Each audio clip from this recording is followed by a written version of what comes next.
출애굽기 강의 한 장 한 장 보겠습니다. 오늘 8번째 시간으로 출애굽 이후의 생존 법칙, 출애굽 이후의 생존 법칙이라는 제목으로 함께 하나님 말씀 보도록 하겠습니다. 인생 정글의 3가지 생존 법칙. 늑대의 도가 없으면 두려움에 패배하고, 여우의 도가 없으면 민첩성이 떨어지며, 인간의 도가 없으면 사람을 사로잡지 못한다. 3가지 도가 당신 안에 있을 때 모든 일이 풀리기 시작한다. 늑대의 도, 여우의 도, 인간의 도란 책이 있어요. 자기계발서 또는 처세술에 대한 책입니다. 중국의 쿵페이샨이라고 하는 분이 쓴 책인데, 이 책을 보면 이런 늑대의 도, 여우의 도, 인간의 도가 우리 안에 적절하게 있을 때에 인생의 모든 처세, 모든 일이 풀리기 시작한다. 왜냐? 삶은 생존 법칙이 있어야 된다는 겁니다. 인생이 정글 같다는 것이죠. 지난주에 우리가 10가지 재앙을 통해서 하나님께서 이스라엘 백성들을 구원하셨습니다. 마지막 장자 죽음 사건을 통해 문 임방과 좌우를 죄 어린 양의 피를 발랐습니다. 그 피를 볼 때에 죽음의 사자가 넘어갔죠. 우리를 위해 죽으시고 부활하신 예수 그리스도를 예표하는 사건이었습니다. 이제 이스라엘 백성들은 애굽에 수백 년 동안 노예 생활했던 삶에서 탈출하고 구원받았습니다. 그런데 이제 출애굽 이후에 생존 법칙이 필요하다는 겁니다. 오늘 우리로 따지면 우리도 예수 그리스도를 영접한 후의 삶, 즉 구원받은 이후에 거듭난 이후에 정글과 같은 이 세상에서 어떻게 살아가야 될까라는 생존 법칙이 필요하다는 것이죠. 여러분, 출애굽기 말씀을 자세히 읽어보시면 우리 느낄 수 있는 게 있습니다. 이스라엘 백성들이 애굽에서 탈출할 때에 그들은 급하게 탈출합니다. 오늘 본문에도 보니까 39절을 보면 그들이 애굽으로부터 가지고 나온 발교되지 못한 반죽으로 무교병을 구웠으니 이는 그들이 애굽에서 쫓겨남으로 지체할 수 없었음이었더라. 시간을 끌고 우리가 이제 애굽에서 수백 년 동안 노예로 살다가 이제 하나님의 인도하심을 따라 갈 텐데 먹을 것도 다 준비하자, 입을 옷도 다 준비하자, 자녀 교육에 대한 문제와 대비도 다 준비하자, 사업과 경제적인 문제에 대한 대비와 준비도 다 하자. 그럴 시간이 없어요. 지금 온 당시에 이집트 전역에 곡소리가 납니다. 장자들이 다 죽습니다. 바로가 빨리 나가라고 합니다. 너희들 빨리 나가라. 빨리 나가서 너희들은 여호와 하나님을 섬기며 절기를 지키며 그를 섬기거라. 빨리 나가라. 뭐 준비하고 하고 할 시간이 없는 거예요. 오늘 우리도 마찬가지예요. 목사님, 신앙생활 하려고 하는데 자녀 교육의 문제를 다 준비하고, 먹고 사는 문제를 다 준비하고, 사업의 문제를 다 준비하고, 직장 문제를 다 해결하고 나면 신앙생활 하겠습니다. 못합니다. 여러분, 우리의 삶 속에 모든 걸 준비하고 나서 주님을 따라가는 게 아닙니다. 오히려 가장 시급하고 급한 건 뭐냐면 우리가 사단의 죄의 노예에서 이스라엘 백성들처럼 벗어나 구원받는 것이 가장 급하고 시급한 문제인 줄로 믿습니다. 예수 그리스도의 십자가의 보혈의 능력으로, 부활하신 주님의 능력으로 우리가 가장 먼저 죄인 되었던 내가 의인이 되고, 죄인 되었던 내가 하나님의 자녀로 거듭나는 것이 가장 시급한 문제예요. 그래서 이렇게 하나님께서 급하게 이스라엘 백성들을 애굽에서 탈출하게 하십니다. 급하게 저 여러분들의 인생을 구원하셨습니다. 그리고 나서 오늘 본문을 보니까 하나님께서는 이스라엘 백성들에게 출애굽 이후에 어떻게 살아가야 될까? 어떻게 살 수 있을까? 즉 생존 법칙에 대해서 말씀해주고 계십니다. 첫 번째는 여호와의 군대로 싸우라입니다. 우리 함께 크게 한번 읽어봅시다. 시작. 여호와의 군대로 싸우라. 학구의 도서관에 가면 좋은 책이 많습니다. 여러분, 책을 읽으면 예수를 믿으나 안 믿으나 누가 세상을 지배하냐면 책 읽는 사람이 지배해요. 할렐루야. 읽으세요. 자기계발서, 경영학책, 심리학책 중에 그런 책이 있어요. 받아들여. 그 작가 예수 안 믿는데도 제목을 얼마나 잘 지었는지 받아들인 그런 책도 있어요. 좀 읽어보세요. 읽어보세요. 그런데 그 모든 자기계발서 처세술을 뛰어넘는 게 뭐냐면 하나님 말씀이에요. 자기계발서, 긍정의 삶 뭐 이런 거 읽을수록, 미움받을 용기 뭐 이런 거 읽을수록 하나님 말씀이 정말 보배 같다라는 걸 더 느끼게 돼 있어요. 꼭 읽어보세요. 자, 첫 번째 생존 법칙이 뭐냐면 여호와의 군대로 싸우래요. 이건 뭐냐면 담대함이 생존 법칙의 첫 번째예요. 따라합시다. 담대함. 성경에 가장 많이 하나님께서 말씀해 주시는 내용이 두려워하지 말라예요. 365번에서 366번 나와요. 1년은 365번이죠. 유년은 366일이죠. 날마다 하나님께서는 저와 여러분들에게 담대하라. 두려워하지 말라. 한마디로 말하면 너희가 이 땅에서 그리스도인으로 하나님 나라를 이루며 살기 위해서 첫 번째 생존 법칙은 무엇인가? 그것은 바로 여호와의 군대로 싸우라 라는 것이에요. 오늘 본문 41절을 보십시오. 40절, 41절 보시면 이스라엘 자손이 애굽에 거주한 지 430년이라 41절 함께 읽습니다. 430년이 끝나는 그날에 여호와의 군대가 다 애굽 땅에서 나왔은즉. 아멘. 지금 본문을 보면 37절, 38절 보면 전혀 군대라고 할 수 없는 이스라엘 백성들의 모습입니다. 37절에 나온 것처럼 이스라엘 자손이 라암셋을 떠나 숫곳에 이르는 여호와의 보행하는 장정이 60만 가량이라 만 20세 이상 남자 청년들만 숫자에 놓거든요.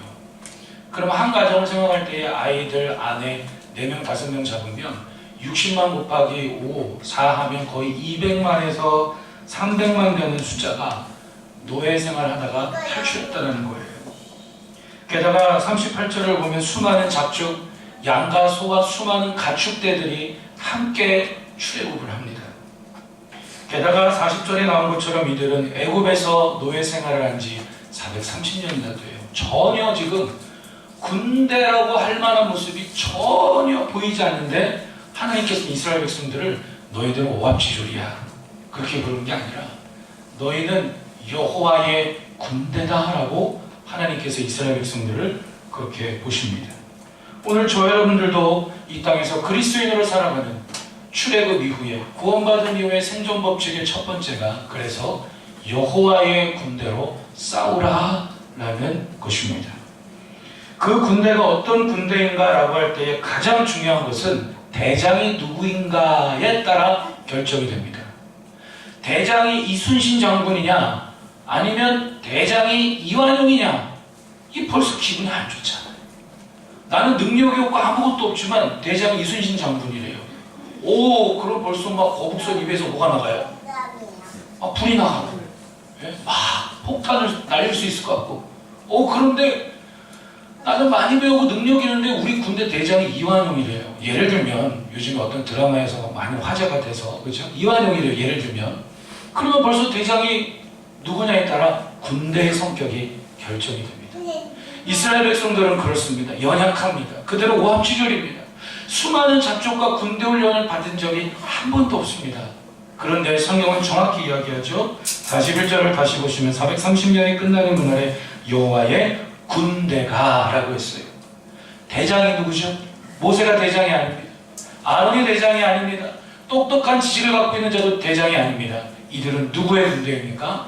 여호와의 군대. 오늘 저 여러분들은 우리를 구원하신 대장 대신 우리 구주 예수 그리스도가 대장으로 이끄는 세상에서 가장 강하고 능력 있는 하나님 나라의 군대인 줄로 믿습니다. 성경을 보면 그래도 출애굽 사건 이후에 이런 표현이 많이 나옵니다. 내가 너희를 위하여 싸우리라. 요한님께서 말씀하십니다. 이스라엘 백성들이 홍해 앞에 설 때에 이방 족속들과 싸움을 할 때에 그들이 여러 가지 장애물과 어려움을 만날 때마다 하나님께서는 말씀하십니다. 내가 너희를 위하여 싸우리니 너희는 싸우거라. 너희는 두려워하지 말라. 내가 너희를 위하여 싸우리니 너희는 담대하라 라고 하나님께서 말씀하십니다. 그렇습니다. 우린 싸워야 합니다. 그리스도인으로 이 땅에 살기 위해서는 싸워야 합니다. 처세술 그 늑대에도 여우에도 인간의 도란 책을 읽어보면 늑대도로 싸워야 될 내용이 많이 나옵니다. 늑대는 한번 먹잇감을 바라보면 놓치지 않는다라든지, 늑대는 먹잇감을 노릴 때에 군대가 이루어지듯이 질서정연하게 사냥을 한다는 것처럼 많은 내용이 나옵니다. 그러나 여러분, 우리는 다른 사람과 싸우는 것이 아니라 가장 먼저 싸워야 될 영적 전쟁이 있습니다. 바로 내 자신과의 싸움이에요. 여전히 내가 창조주 여호와 하나님 없이, 여전히 내가 주인과 왕 되고자 하는 그 육체의 정욕과 우리 날마다 여호와의 군대로 싸워야 합니다.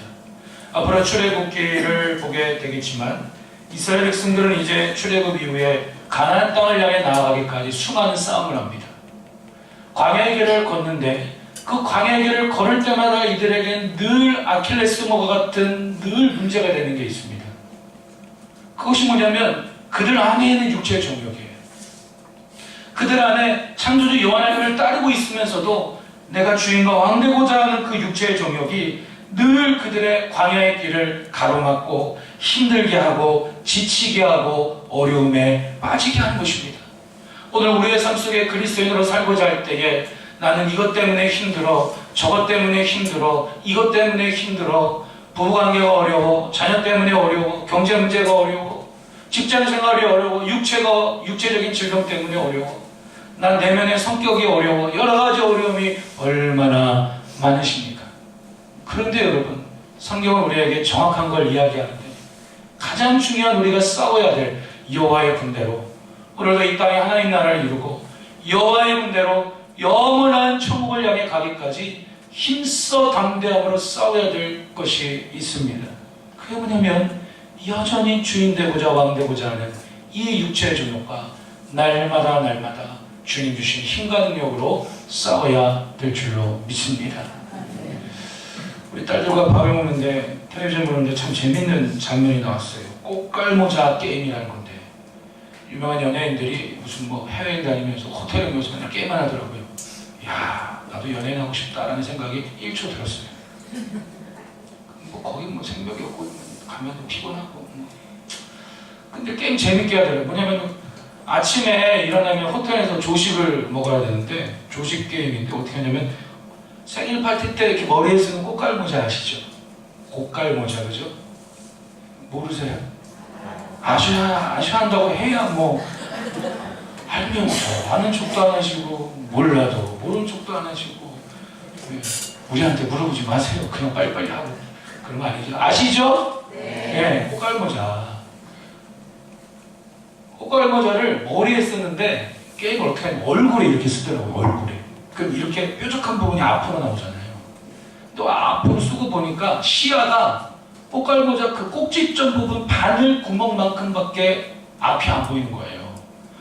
얼마나 웃긴지 몰라요. 식권을 PD가 가지고 여기 식권이 있습니다 하고 식권을 호텔방 안에 던졌어요. 근데 유명한 연예인들이 이렇게 하고 찾는데 시야가 바늘 구멍밖에 안 되니까 앞이 잘 보이겠습니까? 안 보입니까? 안 보여요. 그러니까 서로 부딪히고 하다가 어떤 연예인이 이렇게 대충 더듬다가 오! 발견을 했어요.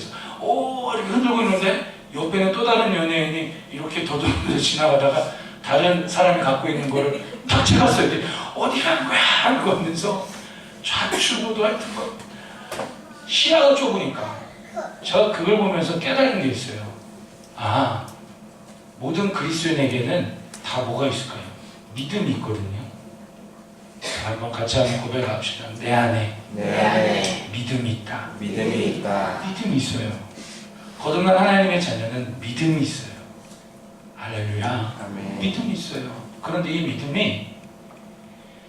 믿음으로 여호와의 군대로 싸우면서 주의 나라를 이루어가야 되는데, 이 믿음이 어떤 경우가 있냐면 내가 여전히 주인 되고 왕 되고자 하는 육체의 정욕이 내 안에 살아나면 꽃갈모자를 쓴 것처럼 믿음이 있긴 하지만 내 중심으로 모든 걸 다 보기 때문에 시야가 아주 좁아진다는 걸 깨달았어요.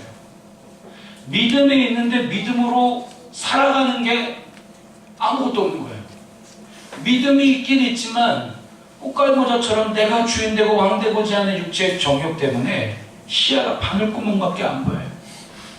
옆에 PD가 식권을 들고 살랑살랑 거려도 보이지가 않아요. 그런 것처럼 우리가 내가 여전히 주인되고 왕되고자 하는 모습으로 살아갈 때에 여호와 하나님께서 아무리 저와 여러분들을 위하여 옆에서 내가 너와 함께한다, 내가 너희를 위하여 싸울 것이다, 그러니 두려워하지 말아라, 산속의 어려움을 두려워하지 말아라, 포기하지 말고 하나님 나라를 이루어가거라, 영원한 천국까지 싸우며 가는 것이 생존 법칙이다라고 아무리 함께 하시고 아무리 동행하셔도 안 보이더라고요.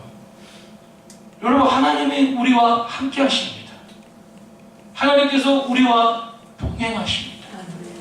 우리를 위하여 싸우신다라고 했습니다. 하나님께서 우리를 위하여 싸우시기에, 예수 그리스도께서 우리를 위하여 싸우시기에 우리는 영원한 천국까지 갈 수 있는 것입니다. 그런데 내가 여전히 주인 되고자 왕 되고자 하면요, 시야가 딱지만하게 안 보여요. 하나님이 나와 함께 하시는 게 안 보여요. 나를 위해 기도해 주는 누군가도 안 보여요. 나와 동역하는 형제와 자매도 안 보여요. 포기하게 되는 거예요.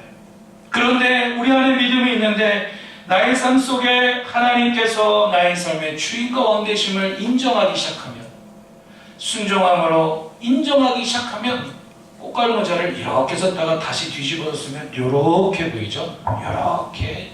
그럼 좁았던 시야가 어떻게 보일까요? 넓게 환하게 보이는 것입니다. 주님을 우리의 삶 속에 어떤 문제든지 주인과 왕으로 인정하십시오. 살 길이 보입니다. 주님께서 나를 위해 싸우시고 앞길을 열어주셔서 오늘도 주님 주신 힘과 그 능력으로 여호와의 군대로 힘써 싸우기를 주님의 이름으로 축복합니다. 그래서 갈라디아서 2장 10절은 우리에게 이렇게 이야기합니다. 내가 그리스도와 함께 십자가에 못 박혔나니. 예수님을 믿는다라는 건 주님이 2000년 전에 십자가에 돌아가실 때 나도 주님과 함께 믿음 안에서 내가 주인 되고자 왕 되고자 했던 모든 죄악을, 모든 수치형물을 주님과 함께 십자가에 함께 못 박혀 죽은 것입니다. 그리고 주님이 부활할 때 나도 함께 부활한 것입니다. 십자가에 못 박혔느냐라는 것은 한 번만 못 박히고 내 마음대로 살아가는 게 아니라 날마다 가정에 두려움이 있을 때, 일대에 두려움이 있을 때, 인생이 평탄하든 어렵든 날마다 주와 함께 나의 육체의 종력을 꺾고 부활하신 예수 그리스도의 생명의 능력으로 여호와의 군대로 힘써 싸워나가기를 축복합니다. 우리 함께 갈라디아서 2장 10절 그런 의미로 함께 읽어봅니다. 시작. 내가 그리스도와 함께 십자가에 못 박혔나니 그런즉 이제는 내가 산 것이 아니요 오직 내 안에 그리스도께서 사신 것이라. 이제 내가 육체 가운데 사는 것은 나를 사랑하사 나를 위하여 자기 몸을 버리신 하나님의 아들을 믿는 믿음 안에서 사는 것이라. 아멘. 시야가 좁아지셨습니까? 모든 게 다 두려움으로만 보이십니까?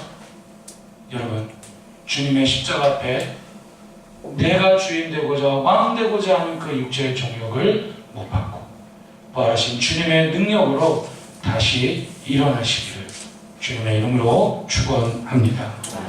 두 번째, 출애굽 이후의 생존 법칙은 구름 불기둥을 따르라. 구름 불기둥을 따르라입니다. 이건 뭐냐면 지혜를 이야기합니다. 지혜. 세상에는 많은 사람들은 공자, 맹자, 도덕경, 노자, 서양 철학의 이런 여러 가지 지혜를 이야기합니다. 그런데 우린 성경을 통해 구원받은 이후에 우리의 삶에 중요한 두 번째 생존 법칙, 지혜가 무엇인지 알게 됩니다. 출애굽기 13장 20절을 한번 보실까요? 한 장 뒤로 넘겨서 출애굽기 13장 20절부터 22절 보시면, 그들이 숫곳을 떠나서 광야 끝 에담의 장막을 치니 여호와께서 그들 앞에서 가시며 낮에는 구름 기둥으로 그들의 길을 인도하시고 밤에는 불기둥을 그들에게 비추사 낮이나 밤이나 진행하게 하시니 낮에는 구름 기둥 밤에는 불기둥이 백성 앞에서 떠나지 아니하니라. 아멘. 자, 출애굽기를 접어놓으시고 뒤로 좀 넘어가셔서 민수기, 출애굽기 다음에 레위기, 그 다음에 민수기 9장 한번 보겠습니다. 민수기 9장.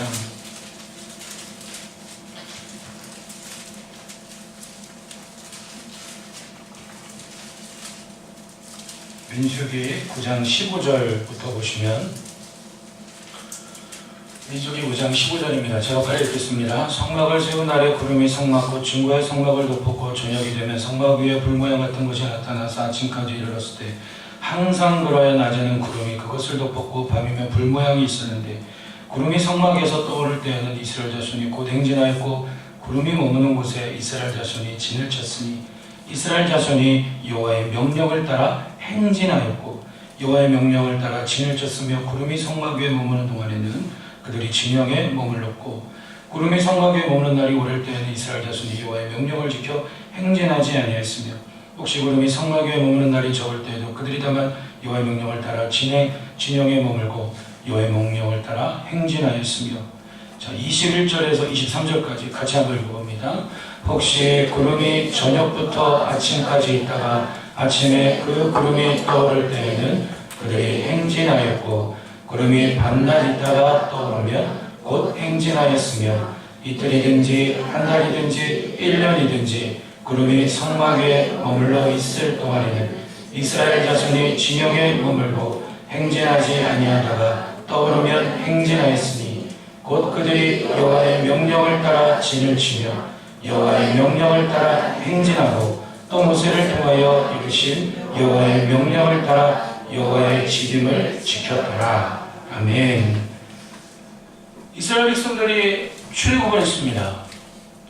에담에서부터 출발을 합니다. 그런데 그 에담에서부터 출애굽기 12장을 우리가 아까 본 것처럼 그들에게 구름 기둥, 불 기둥이 뜹니다. 낮에는 사막지역, 광야지역이기 때문에 너무나 뜨겁죠. 그래서 하나님께서 그들을 보호하시고 인도하시기 위해 구름 기둥이 떠서 뜨거운 태양빛으로부터 그들을 보호해 주십니다. 밤에는 오히려 사막지역은 너무 추워요. 그들을 하나님께서 보호하시고 인도하시기 위해 밤에는 불기둥이 떠서 그들을 보호하며 인도합니다. 구름기둥과 불기둥은 두 개였을까요? 한 개였을까요? 한 개입니다. 나 한 개인데 낮에는 구름기둥이 됐다가 밤에는 불기둥이 됐다가 또 낮에는 구름기둥이 됐다가 밤에는 불기둥이 됐다가 그렇게 되는 겁니다. 그래서 이 구름기둥, 불기둥이 떠서 하나님께서는 내가 너희와 함께하고 있다. 내가 너희의 모든 출애굽 이후의 삶을 인도할 것이다. 즉 지혜로운 삶이 무엇인지를, 그것이 바로 우리의 생존 법칙임을 알려주고 있습니다. 먼저는 단순한 지혜를 우리는 늘 떠나지 말아야 합니다. 이렇게 고백합시다. 단순한 지혜. 단순한 지혜. 우리가 지금 민수기 9장에 나온 것처럼 읽었는데 계속해서 반복되는 게 뭐냐면 여호와의 명령을 따라 행진하였다. 구름기둥과 불기둥이 뜨면 이동하면 무조건 같이 구름기둥, 불기둥을 따라가요. 구름기둥과 불기둥이 스탑 멈추면 이스라엘 백성들 200만, 300만 되는 숫자가 그대로 멈춥니다. 아까 민수기 9장 읽었듯이 구름기둥과 불기둥이 멈춘 날이 한 달이면 한 달 동안 스탑하고 있는 거예요. 구름기둥, 불기둥이 1년이면 몇 년이면 몇 년 동안 스탑하고 있는 거예요. 그러다가 구름기둥, 불기둥이 어느 날 갑자기 밤이고 낮이고 떠서 출발하면 이스라엘 백성들도 모세와 아론이 이야기하고 있다. 구름기둥, 불기둥이 떠서 움직입니다. 모두 함께 따라갑시다 하면 함께 또 구름기둥과 불기둥의 이동을 따라서 하나님의 인도하심을 따라서 그들은 적과 꿀이 흐르는 가나안 땅까지 가는 것입니다. 여러분, 이것이 바로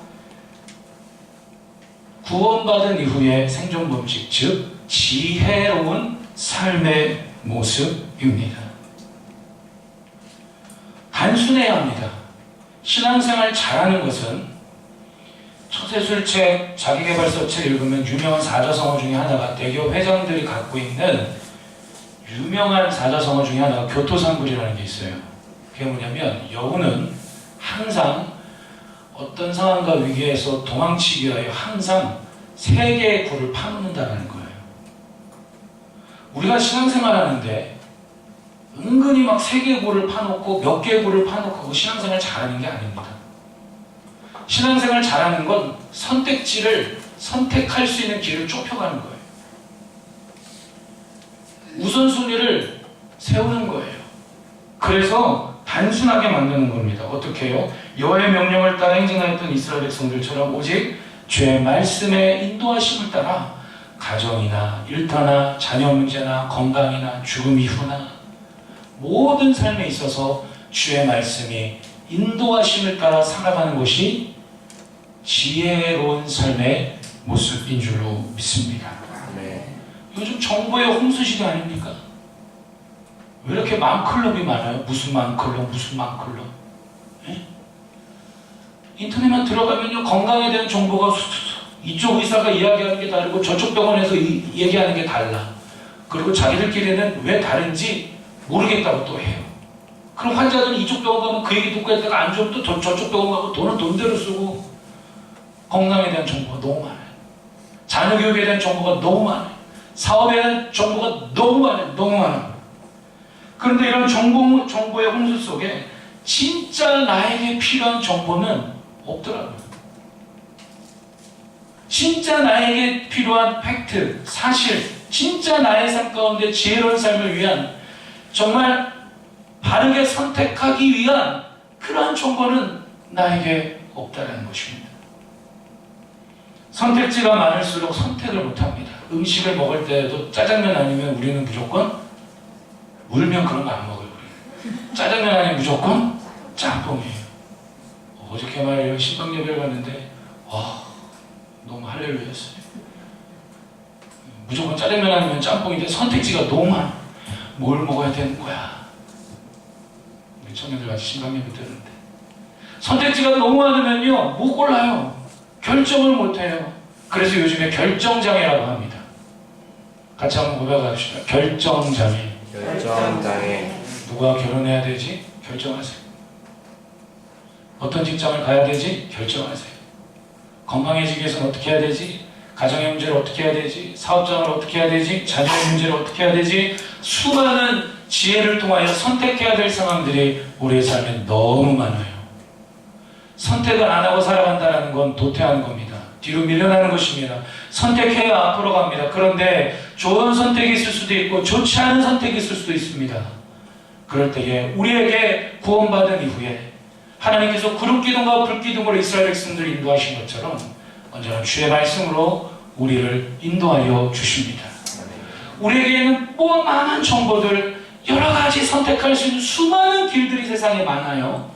여러분, 그걸 아는 것이 죄는 아닙니다만 중요한 건 뭐냐면 가장 우선순위와 언제나 내가 결론적으로 선택할 수 있는 모든 기준을 진리인 여호와 하나님의 입으로부터 나온 말씀에서 찾아내야 합니다.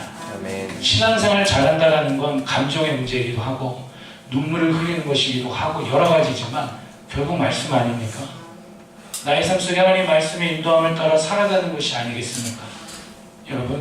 여러분 손에 들려있는 성경을 이 세상에는 그 어떤 처세술보다 그 어떤 자기계발서보다 동서양을 막론하고 지혜를 이야기하는 그 어떠한 것보다 가장 최고의 지혜를 이야기하고 있음을 확신하십시오. 단순한 지혜가 필요해요. 복잡하게 살아가지 마십시오. 다시 한번 권면하며 사랑하는 주의 백성들이여 축복합니다. 복잡하게 살아가지 마십시오. 그래서 구름기둥과 불기둥을 따라 단순하게 사는 거예요. 말씀을 따라 말씀에 가라 하면 가고 서라 하면 서고 또 가라 하면 가고 서라 하면 서고 근데 가라 하는데 안 가. 서라 하는데 막 가. 그러니까 실타래가 꼬이듯이 막 꼬이는 거예요. 가정이 꼬이죠. 인생이 꼬이죠. 자녀가 꼬이죠. 가장 심각한 건 내 내면이 막 꼬여요. 꼬여. 여러분 하나하나 구름기둥과 불기둥 주의 말씀을 따라 인도하심을 따라 살아가는 것이 우리의 두 번째 생존 법칙, 지혜로운 삶의 모습인 줄로 믿습니다. 희생의 지혜를 우리는 늘 붙잡아야 돼요. 저는 모르겠습니다. 저는 하나님의 은혜 성립 가운데 지금도 젊지만 더 젊었을 때부터 20대 초반 때부터 담임 목회를 위한 훈련을 하나님께서 하게 하셨습니다. 특별히 그 전에 계셨던 목사님께서 저에게 늘 이야기했던 게 있어요. 어린아이부터 할아버지 할머니들까지 다 커버할 수 있어야 된다. 할렐루야. 그래야 담임 목회할 수 있다. 이 전도사 친구들 대형교회 사역한다고 부러워하지 마. 그 길과 이전도사 길이 달라. 그러면은 계속 사역을 맡겨. 어떤 때 영유하고 하라고 했다가, 어떤 때 장년해보라고 했다가, 뭐 청소년들 해보라고 했다가 아주 그냥 단내가 날 정도로 뛰어다녔어요. 물론 뭐 지금도 그렇지만. 근데 그때에 저를 부르세요. 그러면서 이야기하세요. 왜 요즘 애들이 줄어? 출석부 가져와봐. 그러시거든요. 왜 애들이 안 나와? 줄어. 그래요. 나보다 젊은데 더 잘할 텐데, 실력이 있는데 왜 애들이 안 나와? 그래요. 그럼 제가 이런 말을 해요. 진짜로 말을 못하고 속으로 그래요. 방법이 없습니다. 그런 말을 해요. 제가 속으로. 요즘 재밌는 게 너무 많고 부모님들이 교회 나오지 않으면 방법이 없습니다. 그럴 때에 어찌나 제 마음을 아시는지 좀 훈련하기 위해서 이런 말씀을 꼭 하셨어요. 하나님께는 언제나 방법이 있어. 우리에겐 방법이 없지만 주님께는 언제나 방법이 있어. 방법을 찾아봐. 그러는 거예요. 여러분 그렇습니다. 우리가 삶을 살아갈 때 사업장, 일터, 가정, 자녀 뭐 인생에 우리에겐 방법이 없을 때가 너무 많아요. 그렇게 정보가 많고 그렇게 뭐 수많은 것들이 많아도 그런데 여러분 그때에 우리에게 필요한 지혜가 있습니다. 구름기둥과 불기둥을 따르듯이 말씀을 따라가다 보면 나에겐 방법이 없지만 하나님에게는 그 방법이 있다는 것이죠. 여러분 방법이 없을 때 정말 이제는 끝났다. 방법이 없을 때 최후의 방법이 있습니다. 그 방법을 예수 그리스도께서 가장 지혜로운 방법, 가장 지혜로운 능력의 방법을 보여주셨습니다. 그게 뭐죠? 십자가의 희생의 방법입니다. 요즘 우리나라 보면 부동산 정책 9번인가요? 10번 냈나요? 그걸 해결이 될까요? 저는 안 된다고 봅니다. 전 여당 편도 아니고 야당 편도 아니고 저는 기독당 편도 아니고 저는 하나님 편인데 해결 안 된다고 봐요. 왜 그런 줄 아십니까? 우리나라 중앙 정부에 있는 공직자들의 47%에서 많게는 48%가 다 다주택자예요. 아니 본인들이 희생을 안 하는데 누가 희생을 하겠어요? 맞죠? 별로 놀리지 않으시네요. 저는 이런 얘기 들으면 좀 그렇던데 마음이. 아니 그런 정책을 내리고 결정을 하는 그들이 다 다주택자를 거의 다 강남에 몇 채씩 있대요. 그런데 무슨 부동산 정책이 되겠냐고요. 여러분 성경은 이야기합니다. 십자가의 도, 부활의 도를 이야기합니다. 이 도라고 하는 것은 돌을 닦자. 돌을 아무리 닦아보세요. 도가 열리나? 안 열립니다. 돌을 앉아가지고 돌을 닦자 안 열려요. 도가 뭐냐면 길 또는 삶의 방식을 이야기해요. 예수 그리스도를 영접하면 길이 보이고 방법이 생깁니다. 가정이 행복해지는 방법, 자녀가 복되게 자라나는 방법, 사업장 속에 하나님 나라를 이루어가는 방법. 그 방법이 뭔 줄 아십니까? 나는 가만히 있고 너가 희생해. 나는 가만히 있고 당신이 희생해. 나는 가만히 있고 직원들이 희생해. 나는 가만히 있고 사장님이 희생해. 그건 절대로 지혜로운 방법이 아니에요.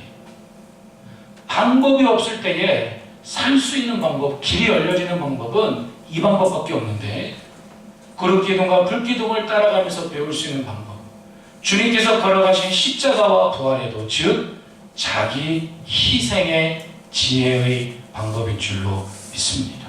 네. 안시성이라는 영화를 봤습니다. 혹시 보신 분 계세요? 그걸 보면서 안시성 교회라고 생각하고 영화를 봤거든요. 그랬더니 목회를 어떻게 해야 될지 또 지혜를 주시더라고요. 거기 보면은 당나라군이랑 막 싸우는데 나중에 방법이 없어요. 이젠 다 죽어야 돼요. 고구려군이. 그런데 그런 방법이 없을 때 아무리 지혜를 구하고 그래도 방법이 없어요. 그럴 때에 길을 열고 살 수 있는 방법이 딱 한 가지 있어요. 그게 뭐죠? 백성들 중에 누군가가 나라를 위해 그들을 살리기 위해 희생하는 것이었습니다. 희생하니까 살더라고요. 여러분 방법이 보이지 않습니까? 그래서 목사님이 저에게 그런 얘기 하실 때마다 방법을 찾으라. 처음엔 그 말이 무슨 말인지 몰랐어요. 또 부르는 거예요. 방법을 찾았냐고 모르겠다고. 또 부르는 거예요. 방법을 찾았냐고 모르겠다고. 나중에 알고 보니까 너가 희생이 그거였어요. 너가 더 기도하고 학교 앞에 가서 전도하고 전화 몇 번 했어? 10번 했는데 아마 나올 때까지 전화해. 그래도 안 나와? 집을 찾아가거라. 따라합시다. 희생의 방법, 희생의 방법, 희생의 지혜, 희생의 지혜, 최고의 지혜. 그러니까 이 세상에는 뭐 공자, 맹자, 그 어떤 철학, 그 어떤 사상, 그 어떤 학자들도 따라올 수 없는 분이 예수 그리스도이십니다. 왜냐? 누구도 흉내낼 수 없는 가장 능력의 지혜, 가장 놀라운 지혜로운 방법으로 구름기둥과 불기둥으로 인도하신 그 하나님께서 예수 그리스도를 보내주셨습니다. 그 주님께서 저 여러분들을 위해 십자가에서 희생하셨습니다. 우리들을 살려주셨습니다. 오늘날 이 땅에 소망을 갖게 하는 건, 오늘날 이 땅에 희망을 갖게 하고 회복시킬 수 있는 가장 지혜로운 방법은 이것밖에 없어요. 여러분, 나에게 방법이 안 보이십니까? 길이 안 보이십니까? 주님을 바라보십시오. 주님을 바라보십시오. 주님께서 희생하셨듯이 나도 내 목숨을 거는 정도는 아닐지라도 가정에서, 일터에서, 교회에서 여러분 희생할 때에 이 믿음으로 희생하십시오. 믿음으로 씨를 뿌린다라는 그러한 마음으로 희생할 수 있기를 축복합니다. 반드시 하나님께서 지켜보시고 하나님께서 열매 맺게 하시고 하나님께서 반드시 구름기둥 불기둥으로 인도하신 것처럼 우리의 삶을 복된 길로 인도하실 줄로 믿습니다. 우리 교회에서 누구도 흉내낼 수 없는 걸 배우는 것입니다. 그것이 신앙생활의 능력입니다. 고린도전서 1장 18절은 그 십자가와 부활의 도를 이렇게 이야기합니다. 십자가의 도가 멸망하는 자들에게 미련한 것이요. 십자가의 도, 그 희생의 방법, 그 지혜의 방법이 예수 그리스도를 믿지 않는 자들에게는 어리석은 거예요. 아, 정신 나갔어. 왜 희생을 해? 왜 당신이 손해를 봐? 내가 왜 손해를 봐? 그러니까 사회와 나라와 가정과 일터와 이 세상 모든 것들이 정말 혼란스럽고 신음합니다. 그렇지 않아요. 십자가의 도가 멸망하는 자들에게는 미련한 것이고 구원을 얻는 우리에게는 하나님의 능력이 되는 줄로 믿습니다. 구름기둥과 불기둥을 따르라. 지혜의 생존 법칙, 단순한 지혜. 하나님 말씀이 가라 하면 가고 서라 하면 제발 멈출 수 있기를 축복합니다. 지금 나의 상황이 가만히 좀 서 있어야 될 상황인가, 막 달려가야 될 상황인가를 잘 분별을 하셔야 돼요. 그게 바로 지혜고 또한 희생의 지혜를 통하여 방법이 없을 때 길을 터줄 수 있는 축복의 통로로 살아갈 수 있기를 주님의 이름으로 축원합니다. 세 번째 생존 법칙은 일용할 양식에 감사하라입니다. 다시 출애굽기 12장으로 돌아오면 성경은 이렇게 우리에게 이야기하고 있습니다. 출애굽기 12장 아까 처음 보셨던 39절을 보시면 그들이 애굽으로부터 가지고 나온 발도 되지 못한 반죽으로 무교병을 구웠으니 이는 그들이 애굽에서 쫓겨남으로 지체할 수 없었음이었더라. 이제 애굽에서 탈출해서 나오는데 먹을 거를 다 챙겨가서 나온 게 아니라 너무 급하게 나오게 되니까 이제 당시에 밀가루 반죽을 하고 거기에 누룩을 넣어서 이렇게 부풀게 해서 유교병을 만들어서 먹습니다. 그런데 누룩이 부풀려면 뭐가 필요하죠? 시간이 필요해요. 근데 그 부풀 수 있는 시간도 없이 급하게 나왔기 때문에 그냥 대충 그냥 나온 거예요. 옷만 걸쳐있고 막 다들. 그러니까 이들이 앞으로 적각골이 흐르는 가나안 땅까지 가는 여정 속에서 먹을 음식, 옷, 이런 게 없이 그냥 출발을 한 겁니다. 뭘 이야기하죠? 하나님께서 이들을 굶어 죽이시기 위해 이들을 애굽에서 나오게 하신 것이 아닙니다. 오늘 하나님께서 저 여러분들을 굶어 죽이시기 위해 예수 그리스도를 영접하고 구원받게 하신 것이 아닙니다. 우리가 천국까지 가는 그 여정 속에서 날마다 하나님 나라를 이루어가는 삶 속에서 하나님께서 날마다 우리에게 먹을 것, 입을 것, 쓸 것, 살아갈 것, 즉 일용할 양식을 날마다 공급하여 주시겠다라고 하였습니다. 이거는 바로 생존법칙의 가장 중요한 공급에 대한 이야기입니다. 공급. 신앙생활 하기 전에는 내가 벌어서 내 마음대로 쓰는 거예요. 아니, 내가 벌어서 내 마음대로 쓰는데 누가 뭐라고 해? 그렇지 않아요. 거듭나기 시작하면 가장 먼저 알게 되는 게 나의 삶의 모든 것들이 다 하나님께로부터 온다. 먹는 거, 입는 거, 쓰는 거, 생명, 건강, 자녀, 집 모든 것들을 다 하나님께서 하나님이 주인이신데 나에게 공급하여 주신다. 그것들을 통해서 하나님 나라를 이뤄가며 주의 영광을 위해 살아가게 하신다라는 것입니다. 그렇습니다. 아무 양식도 준비하지 못한 채 애굽에서 급하게 탈출했는데 하나님께서는 광야의 양식을 예비해 주십니다. 앞으로 보게 되겠지만 만나, 메추라기, 광야 사막에서 물이 나게 하셔서 그들에게 먹여주십니다. 그런데 그들에게 먹여주신 양식은 일용할 양식이라고 하는 특징이 있어요. 일용할 양식은 오늘 하루 먹을 만큼만, 그 다음날에 또 주시고 그날 하루 먹을 만큼만. 오늘 우리도 이 하루 살아갈 수 있도록 우리에게 믿음을 공급하여 주시죠. 이 하루 살아갈 수 있도록 건강과 또 내일을 살아갈 수 있도록 먹을 것과 또 그 하루를 살아갈 수 있도록 쓸 돈과 또 그 하루를 살아갈 수 있도록 사랑과 소망과 믿음을 우리에게 공급해 주시는 것입니다. 일용할 양식의 능력이 있습니다. 우리를 겸손하게 합니다. 하나님께서 이스라엘 백성들에게 엿다 먹을 걸 줄 테니까 먹어라. 막 산의 진미를 다 차려줍니다. 막 먹고 있는데 구름기둥 불기둥이 떠서 가니까 그걸 보고 산의 진미를 차려주신 하나님의 은혜를 알고 따라가겠습니까? 안 따라가요. 교만해져요. 우리 하나님께서 우리에게 일용할 양식을 주시는데 그렇지 않고 우리에게 넘치는 것을 주신다? 금방 교만해져서 단순한 지혜가 인생이 복잡해지는 일용할 양식의 능력은 우리를 겸손하게 하고 하나님을 구하며 하나님을 찾게 됩니다. 왜냐하면 오늘 먹을 만큼을 다 먹었어요.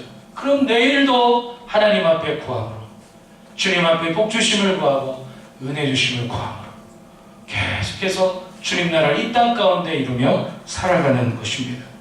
일용할 양식의 능력은 또한 우리를 건강하게 합니다. 적당한 음식은 우리를 건강하게 해요. 적당한 돈이 인생을 부유하게 해요. 돈이 들다 많으면 인생이 부유해지는 것이 아니라 적당한 돈이, 일용할 돈이 우리를 부유하게 해요. 적당한 지식, 적당한 지혜, 이런 모든 것들이 우리의 삶을 건강하게 하는 것입니다. 그래서 우리는 생존 법칙이 뭐냐? 일용할 양식에 감사할 수 있기를 주님의 이름으로 축복합니다. 인생이 지루하십니까? 책을 보세요. 예수를 안 믿는 분 중에 국어 교사였는데 어느 날 아침에 일어나니까 단추를 못 채우더래요. 1년 안에 온몸 안에 있는 근육이 굳어지면서 일어날 수도 없게 됐어요. 나중에는 심장 근육까지 굳어져서 죽는 병, 루게리병에 걸렸대요. 모든 것이 스탑되는 거예요. 맨날 할 수 있는 게 누워있고 호수로 껴서 영양분을 공급해줘야 살아간대요. 그래서 그분이 뭘 하기 시작했냐? 안구 마우스, 눈에 마우스를 설치해서 눈으로 깜빡하면서 글을 쓰는 일을 시작해서 책을 냈는데 그 책이 있어요. 당신은 모를 것이다 라는 책. 얼마나 열심히 사는지 몰라요. 얼마나 치열하게 사는지 모릅니다. 그러면서 그 책에서 이렇게 이야기합니다. 당신은 모를 것이다. 행복이 무엇인지 모를 것이다. 지루하십니까? 행복은 이런 겁니다. 오늘 했던 그 일을 내일 똑같이 반복하기 위해 밤에 누워서 편안하게 잠을 자고 내일 해가 뜨고 아침에 눈뜨기를 기다리는 삶, 그것이 여러분 행복입니다. 당신은 모를 것입니다 라고 그 글에서 써요. 삶이 지루하십니까? 일용할 양식의 감사를 잃어버려서 그렇습니다. 여러분, 일용할 양식에 감사하는 것이 구원받은 이후에 우리의 생존 법칙임을 잊지 마십시오. 그럼 왜 일용할 양식에 감사가 안 되는가? 그것은 탐욕과 탐심 때문에 그렇습니다. 탐욕과 탐심은 필요한 것 이상으로 소유하려고 하는 마음이에요. 필요한 건 이만큼인데 그보다 더 가지려고 해요. 그러니까 남은 걸 빼앗죠. 필요한 건 이만큼인데 더 가지려고 해요. 그러니까 저쪽은 없어서 죽어가고 있는데 더 가지려고 해요. 왜 세계의 절반은 굶주리는가? 장지글러라고 하는 분이 쓴 책인데 120억의 인구가 먹고도 남을 만큼의 식량이 생산되고 있다는데 왜 하루에 10만 명이 5초에 한 명의 어린이가 굶주림으로 죽어가고 있는가? 전 세계에서 수확된 옥수수의 4분의 1이 부유한 나라의 소들이 먹는다. 그리고 영양 과잉 질병으로 사망하는 사람들이 늘어나고 있다. 여러분, 영양 과잉 질병으로 한쪽에서는 죽어가는데 한쪽에서는 지금 이 시간에도 5초에 한 명씩 어린애들이 못 먹어도 죽어가고 있다는 거예요. 지금 이 순간도. 지금 오늘도 하루에 10만 명이 못 먹어서 죽어가고 있다는 거예요. 영양 과잉 질병만 있지 않습니다. 돈 과잉 질병도 있죠. 돈이 있는데 더 가지려고 하고 더 소유를 하려고 하다가 과잉 질병이 걸려요. 뿐만 아니라 오늘날 현대인들에게는 많은 질병이 뭐냐면 사랑 과잉 질병. 사랑을 받고 있는데 나만 더 사랑을 받으려고 하다 보니까 우울증이 오고 공황장애가 오고 마음의 질병들이 너무나 많아요. 현대인들에게. 여러분, 그래서 우리는 그리스도인의 생존 법칙은 플로잉, 즉 흘려보내주는 삶이 되어야 합니다. 섬기고 나누고 또 하나님이 채워주시면 일용할 양식만큼만 쓰고 먹고 하나님을 위해, 영혼을 위해, 나의 건강을 위해 섬기고 나누고 흘려보내주는 플로잉의 삶의 모습입니다. 이러한 삶을 살아가는 자가 일용할 양식에 감사하는 자의 모습인 줄로 믿습니다. 지루하십니까? 삶이 재미가 없으십니까? 금요일날 나와서 전도 한번 해보세요. 금요일 나오셔서 플로잉 나누면서 70대, 80대 할머니, 할아버지들이 중고 잠바 입으면서 행복해하는 모습을 한번 좀 보세요. 11월 첫 주 토요일에 오전부터 저녁 한 8시까지 축복장터 할 텐데 집안에 갖고 계신 수북히 쌓여있는 헌옷, 헌신발, 헌구두, 헌가전제품 다 가져오십시오. 그래서 우리가 플로잉하고 나누고 섬길 수 있기를 축복합니다. 하나님께서 채워주십니다. 일용할 양식으로 그래서 우리는 살아가는 것입니다. 말씀을 마칩니다. 가나안 땅으로 가는 광야 40년은 한마디로 말하면 세 가지 생존 법칙, 이 세 가지 생존 법칙은 믿음의 시험이며 곧 믿음의 훈련이었습니다. 오늘 우리도 마찬가지입니다. 천국 가는 순례자인 우리에게도 이 세 가지 생존 법칙은 동일합니다. 첫 번째, 담대함, 여호와의 군대로 싸워야 합니다. 그래야 삽니다. 이제 우리는. 두 번째, 구름기둥 불기둥을 따르라, 지혜의 법칙. 세 번째, 일용할 양식에 감사하라, 나누어 섬기는 공급의 법칙. 이 법칙을 따라 살아가는 것이 그리스도인의 삶의 방식이며 구원받은 자의 마땅한 삶의 모습인 줄로 믿습니다.